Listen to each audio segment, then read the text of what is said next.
আসসালামু আলাইকুম এভরিওয়ান, সবাই কেমন আছেন? আশা করছি সবাই খুব ভালো আছেন। শীতের সকালে এরকম একটা পারফেক্ট পাটিসাপটা পিঠা নিয়ে হাজির হলাম। অনেকক্ষণ সফট এবং নরম থাকবে, একদম এ টু জেড সুন্দরভাবে দেখিয়েছি। আপনাদের কাছে অনেক অনেক ভালো লাগবে। রেসিপিটি ফলো করলে আপনাদের পাটিসাপটা বানাতে আর কখনো কোনো সমস্যা হবে না। দেখতেই পাচ্ছেন কতটা সুন্দর হয়েছে। আশা করছি আপনারা পুরো ভিডিওটা জুড়ে থাকবেন। তাহলে দেখা যাক কিভাবে করেছি। তার জন্য একটা বাটিতে আমি এক বাটি চালের গুঁড়ো নিয়েছি, শুকনো চালের গুঁড়ো। আপনারা ভিজা চালের গুঁড়ো দিয়েও করতে পারবেন। হাফ বাটি নিয়েছি আটা, স্বাদ মতো লবণ, আর দিয়ে নিচ্ছি চিনি, মানে পরিমাণ মতো, যার যতটুকু মিষ্টি খেতে মন চায় ততটুকু দিয়ে নেবেন। এখন আমি হ্যান্ড উইস্কের সাহায্যে এটা আমি ভালোভাবে মিশিয়ে নিচ্ছি। আগে উপকরণগুলো ভালোভাবে মিশিয়ে নিতে হবে, তাহলে অনেক সুন্দর হবে, ভালো হবে। আর এখন একটু হালকা কুসুম গরম পানি দিয়ে নিচ্ছি, যেহেতু আমি এখানে শুকনো চালের গুঁড়ো দিয়েছি বাজারের কেনাটা। আর আপনারা যদি ভিজা চালেরটা দেন তাহলে নর্মাল পানি দিয়েও করতে পারবেন, কোনো সমস্যা নাই। এখন এই পর্যায়ে আমি এটা ভালোভাবে মিশিয়ে নেব। এইভাবে সুন্দরভাবে বারবার নেড়ে চেড়ে এটা অনেকক্ষণ আমি নাড়াচাড়া দিয়ে নেব, ফোমের মতো করে নেব।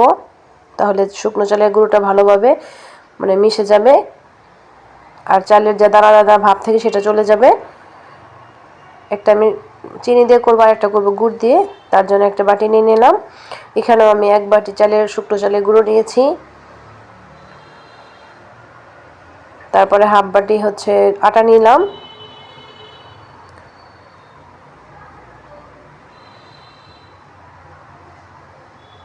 এখন এটা আমি মিশিয়ে নেব স্বাদ মতো লবণ দিয়ে। আর ওইখানে আমি খেজুরের গুড়টা ভালোভাবে একটু পানি দিয়ে জাল করে নিয়েছি, দেখতে পাচ্ছেন। এখন আমি এটা দিয়ে নেব।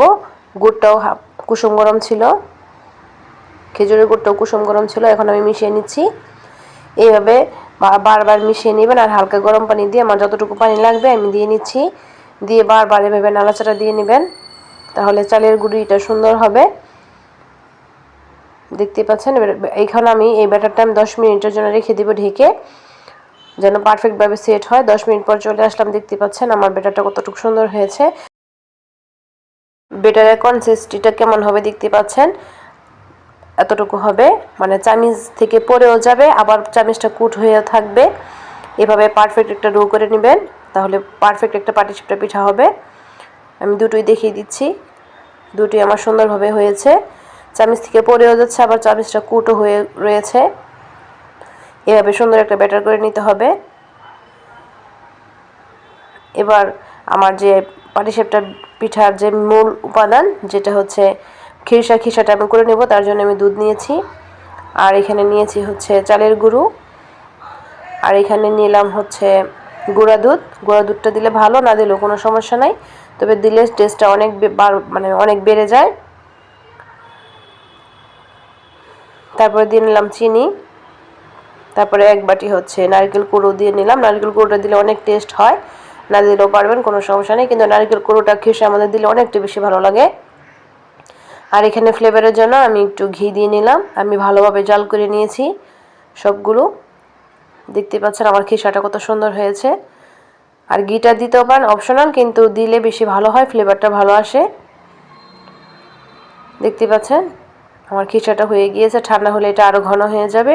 এখন একটা প্যানে তেল গরম করে তেল দিয়ে আমি ভালোভাবে ব্রাশ করে নিয়েছি, এবং হাত দিয়ে তেলটা আবার শুকনো টিস্যু দিয়ে মুছেও নিলাম, যেন তেলটা না থাকে। আবার এবার সবগুলো পিঠা যেন এক সমান হয়, তার জন্য আমি একটা বাটিতে মেপে মেপে আমি ডোটা দিয়ে নিচ্ছি। কড়াইয়ে দেওয়ার পর এভাবে একটু নাড়াচাড়া দিয়ে নেবেন, যেন রুটির মতো গোল হয়। দেখতে পাচ্ছেন আমার পারফেক্টভাবে একটা পিঠা হয়ে যাচ্ছে। আর পিঠাটা উপর দিক যখন এইভাবে সিদ্ধ হয়ে যাবে বুঝতে পারবেন, তখন এইভাবে একটু খিসা দিয়ে তারপরে উল্টাপাল্টা করে স্পেশালের সাহায্যে বলটিয়ে নেবেন। হয়ে গেল পারফেক্ট মাশাআল্লাহ একটা পিঠা, পাটিসাপটা পিঠা।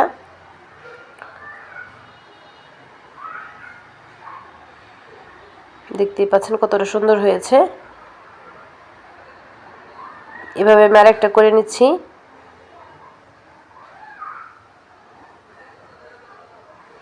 এভাবে একটু ঘুরিয়ে নেবেন, তাহলে সুন্দর হবে।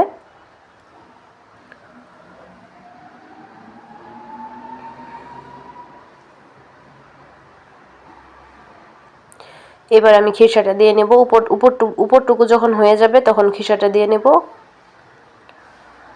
যখন দেখতে পাবেন উপরটুকু হয়ে গিয়েছে তখন মানে খিসাটা দিয়ে নেবেন। এবার আমি বলটে নিব। মাশাআল্লাহ, খুব সুন্দরভাবে হয়ে যাচ্ছে আমার পাটিসাপটা পিঠাগুলো। এইভাবে প্রত্যেকটা পিঠা আমি বানিয়ে নিব।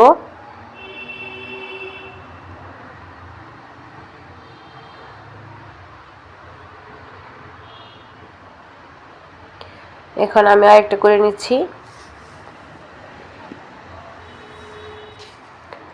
দেখতে পাচ্ছেন এক এক করে আমার সবগুলো হয়ে যাচ্ছে।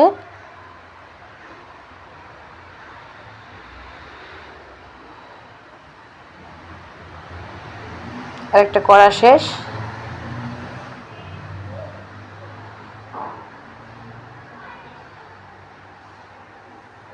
এবার আমি গুড়েরটা করে দেখাচ্ছি।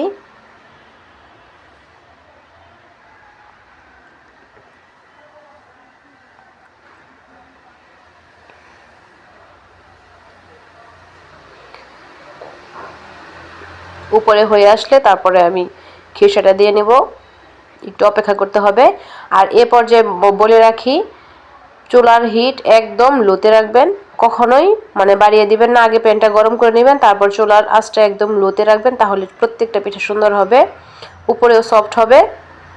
দেখতেই পাচ্ছেন কতটা সফট এবং সুন্দর হচ্ছে। চুলার আঁচটা কোনোভাবে এখানে বাড়ানো যাবে না। মাশাআল্লাহ,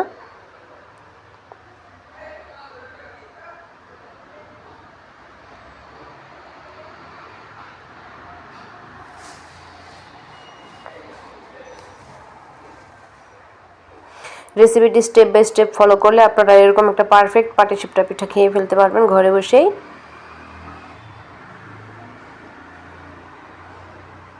আমি আরেকটা করে নিচ্ছি।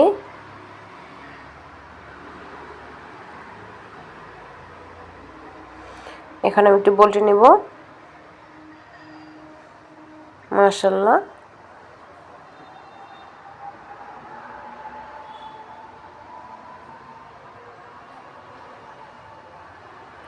যখন কোনো কিছু পারফেক্ট হয় তখন নিজের কাছে ভালো লাগে। আর পারফেক্টভাবে মানে সব কিছু করলে পারফেক্ট হবে ইনশাল্লাহ। এক এক করে আমি সবগুলো করে নিলাম পিঠা।